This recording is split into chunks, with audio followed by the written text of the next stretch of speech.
Assalamu alaikum. Verbs, definitions and examples. Verb বিষয়ক আলোচনা, সংজ্ঞা এবং উদাহরণ। Verbs are the heart of any sentence expressing actions, states of being, or links between subjects and other parts of speech. Verb হলো যে কোনো বাক্যের প্রাণ, হৃৎপিণ্ড। যে কোনো প্রকাশভঙ্গি, কাজ, হওয়া, করা, সাবজেক্ট এবং অন্যান্য পার্টস অফ স্পিচের মধ্যে সংযোগ স্থাপনের একটা বিশেষ অঙ্গ। Understanding the different types of verbs and how to use them effectively is crucial for clear and engaging communication. বিভিন্ন ধরনের ভার্ব সম্পর্কে জানা, বোঝা এবং সেগুলো কার্যকরভাবে ব্যবহার করা একটা স্পষ্ট এবং গুরুত্বপূর্ণ কথোপকথনের জন্য, যোগাযোগের জন্য খুবই গুরুত্বপূর্ণ। What is a verb? Verb কি? Definition: a verb is a word that expresses an action, occurrence or state of being. Verb হলো এমন একটি শব্দ যা কোনো কাজ, কোনো ঘটনা বা কোনো অবস্থা হওয়া প্রকাশ করে। Purpose, উদ্দেশ্য। Verbs are essential for constructing sentences and conveying meaning. Verb হলো এমন একটা জরুরি বিষয় যা বাক্য গঠন এবং অর্থ বহন করে থাকে। Examples, উদাহরণ সমূহ: রান, দৌড়ানো; থিঙ্ক, চিন্তা করা; ইজ, হওয়া; হ্যাভ, থাকা; ক্যান, পারা; শুড, উচিত। অ্যাকশন ভার্বস, অর্থাৎ কোন ভার্ব দ্বারা কাজ বোঝায়। Action verbs. Definition: action verbs describe physical or mental actions that a subject performs. কোনো কর্তা তার শারীরিক এবং মানসিক যে কার্যাবলী কিভাবে বর্ণনা করে তার মাধ্যমে বর্ণিত হয় অ্যাকশন ভার্ব। অ্যাকশন ভার্ব সেভাবেই বর্ণিত করে থাকে। Examples: jump, sink, discover, analyse. এই যে লাফ দেওয়া, গান গাওয়া, আবিষ্কার করা বা বিশ্লেষণ করা, এগুলো সবকিছুই কর্তার শারীরিক এবং মানসিক কর্ম। ইউসেজ, ব্যবহার। Action verbs are the most common type of verbs and are crucial for describing dynamic events and processes. Action verb হলো সেই ধরনের সাধারণ ভার্ব এবং খুবই গুরুত্বপূর্ণ ভার্ব যা কোনো ঘটনা এবং প্রক্রিয়ার, গতিশীল ঘটনা এবং প্রক্রিয়ার বিবরণ দিয়ে থাকে। লিঙ্কিং ভার্বস, তাহলে আমাদের জানতে হবে ওইদিকে অ্যাকশন ভার্ব, এরপরে আমরা জানবো লিঙ্কিং ভার্বস। ডেফিনেশনটা হলো linking verbs connect the subject to additional information such a state of being or a description. অর্থাৎ লিঙ্কিং ভার্ব হলো সেই ভার্ব যা সাবজেক্টের সঙ্গে অতিরিক্ত তথ্যকে যুক্ত করে, যেমন কোনো কিছু হওয়া বা বর্ণনা করা। যেমন আমরা বলে রাখি যে কোনো কমপ্লিমেন্ট, নাউন কমপ্লিমেন্ট বা অ্যাডজেক্টিভ কমপ্লিমেন্টের সঙ্গে সাবজেক্টের সম্পর্ক তৈরি করে দেয়। উদাহরণ, এক্সাম্পলসগুলো হলো B, become, feel, seem, appear, smell, taste, sound. Usage, ব্যবহারটা হলো linking verbs help establish relationships and provide context within a sentence. Linking verb সম্পর্ক স্থাপন করে এবং বাক্যে প্রসঙ্গ সরবরাহ করে, বিষয়বস্তু। নোট, উল্লেখ্য বিষয় হলো some verbs can function as both action and linking verbs depending on the context. কিছু কিছু ভার্ব একই সঙ্গে অ্যাকশন এবং লিঙ্কিং ভার্ব হিসেবে ব্যবহার করে, তাদের প্রসঙ্গের ওপর নির্ভর করে। যেমন আমরা গো ভার্বকে চিন্তা করতে পারি। হি ওয়েন্ট ম্যাড, সে পাগল হলো, এটি কিন্তু লিঙ্কিং ভার্ব।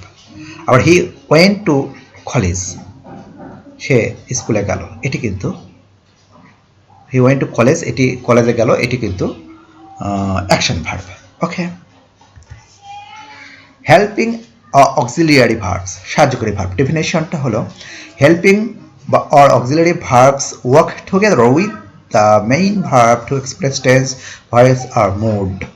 মুডটা হলো ক্রিয়ার একটি রূপ।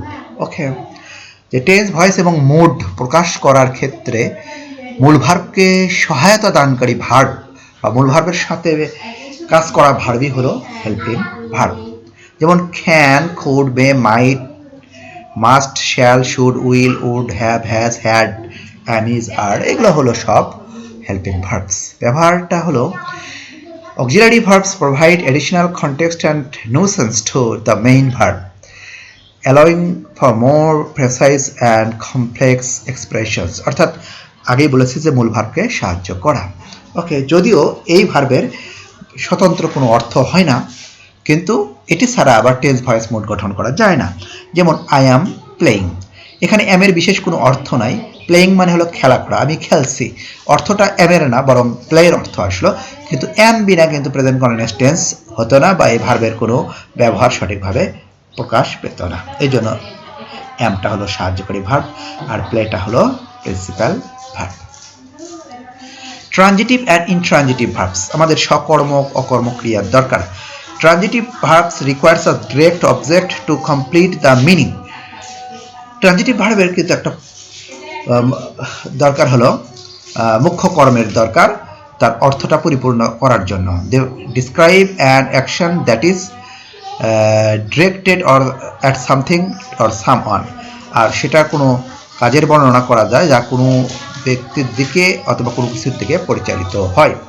যেমন আই প্লে ফুটবল, এই প্লে কাজটা ধাবিত হচ্ছে ফুটবল পর্যন্ত। আই ইট রাইস, এটার কাজটা ধাবিত হচ্ছে রাইস পর্যন্ত। সুতরাং এটি হলো ট্রানজিটিভ ভার্ব এবং এর অবশ্যই ডিরেক্ট অবজেক্ট আছে।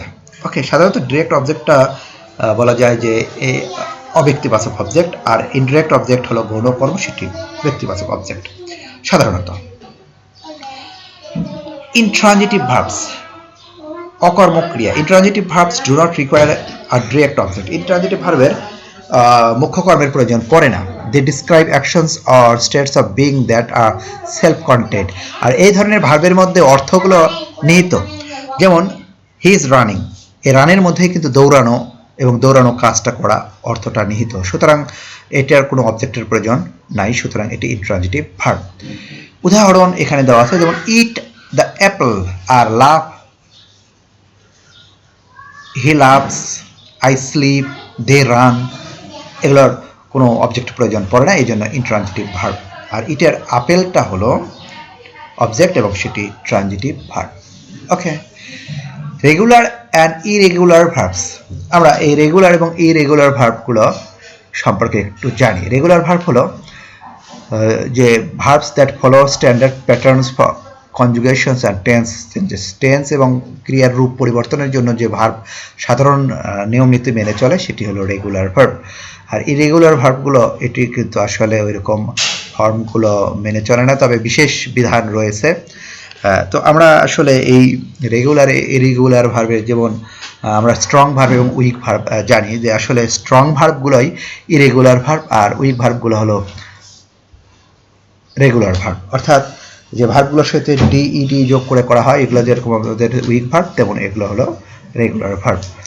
ওকে, আর ইরেগুলার ভার্বগুলোকে অবশ্যই মেমোরাইজ করতে হবে, অর্থাৎ স্ট্রং ভার্ব যাকে বলি আমরা, কারণ এগুলোর মধ্যে ভাওয়েল চেঞ্জ হয়। Do, did, done, go, went, gone, drink, drank, drunk, এগুলো মুখস্থ ছাড়া কখনোই পারা সম্ভব নয়। আর রেগুলার ভার্ব অর্থাৎ উইক ভার্ব যেগুলো আমরা জানি সেগুলোর সঙ্গে ডিইডি যোগ করা হয়। প্লেড, ডিসকাস্ট, হ্যাস্ট, এই যে ডিইডি এগুলো কিন্তু যোগ হলো। এই জন্য আমাদের ইরেগুলার ভার্বগুলো অবশ্যই মুখস্থ করতে হয়। ওকে, আমাদের ভার্ব এবং টেন্স জানতে হবে। ভার্ব টেন্স যে রিলেটেড যে বিষয়টা, কারণ ভার্ব হলো সবচেয়ে গুরুত্বপূর্ণ পার্টস অফ স্পিচ, কারণ ভার্ব ছাড়া বাক্য হয় না। আর টেন্স হলো ভার্ব হলো টেন্সের ভিত্তি, টেন্সকে বলা হয় হলো আত্মা। সুতরাং এই দুটো গুরুত্বপূর্ণ, যেমন প্রেজেন্ট, পাস্ট এবং ফিউচার টেন্সের যে বর্তমানে কোনো কিছুর বর্ণনা করা, অতীতে কোনো কিছু বর্ণনা করা, ভবিষ্যতে বর্ণনা করা, যথাক্রমে প্রেজেন্ট, পাস্ট এবং ফিউচার টেন্স, এটি আমাদের জানতে হবে, ব্যবহার করতে হবে। ওকে, ইউজিং ভার্বস ইফেক্টিভলি, আমরা ভার্বগুলো কার্যকরভাবে কিভাবে ব্যবহার করতে পারি। Okay, vary verb choice, use a diverse range of verbs to add interest and notions to your writing. আমাদের ভার্বের যে বৈচিত্র্যটা, আলাদা আলাদা ভার্বের যে ব্যবহারটা, ভিন্নতা, এটা আমাদের ব্যবহার করতে হবে, এটা পরিস্থিতি অনুযায়ী বিবরণ করার জন্য। Consider verb tense, choose the appropriate tends to convey the timing of events clearly. আমরা কোন টেন্সের উপর ভিত্তি করে কোন ভার্বের বিবরণ করব, সেই টেন্সটা অবশ্যই খেয়াল করতে হবে, আর ভার্বটাকে সেই টেন্সের উপর করতে হবে। Avoid passive voice, prioritize active verbs to create more engaging and direct sentences. কোনো বাক্য তৈরি করতে গেলে যথাসম্ভব আমাদের অ্যাক্টিভ ভয়েস ব্যবহার করতে হবে এবং প্যাসিভ ভয়েসকে এড়িয়ে যাওয়াটাই সমীচীন। পে অ্যাটেনশন টু কনজুগেশন, ক্রিয়ার যে রূপ, অর্থাৎ past, present, past participle, V1, V2, V3 যে বিষয়গুলো, এটা অবশ্যই আমাদের জানতে হবে। এই যে strong verb, week verb, regular verb, irregular verb, এগুলো আমাদের জানার চেষ্টা করবে। তারপরে এসিএস করা, আইএনজি যোগ করা।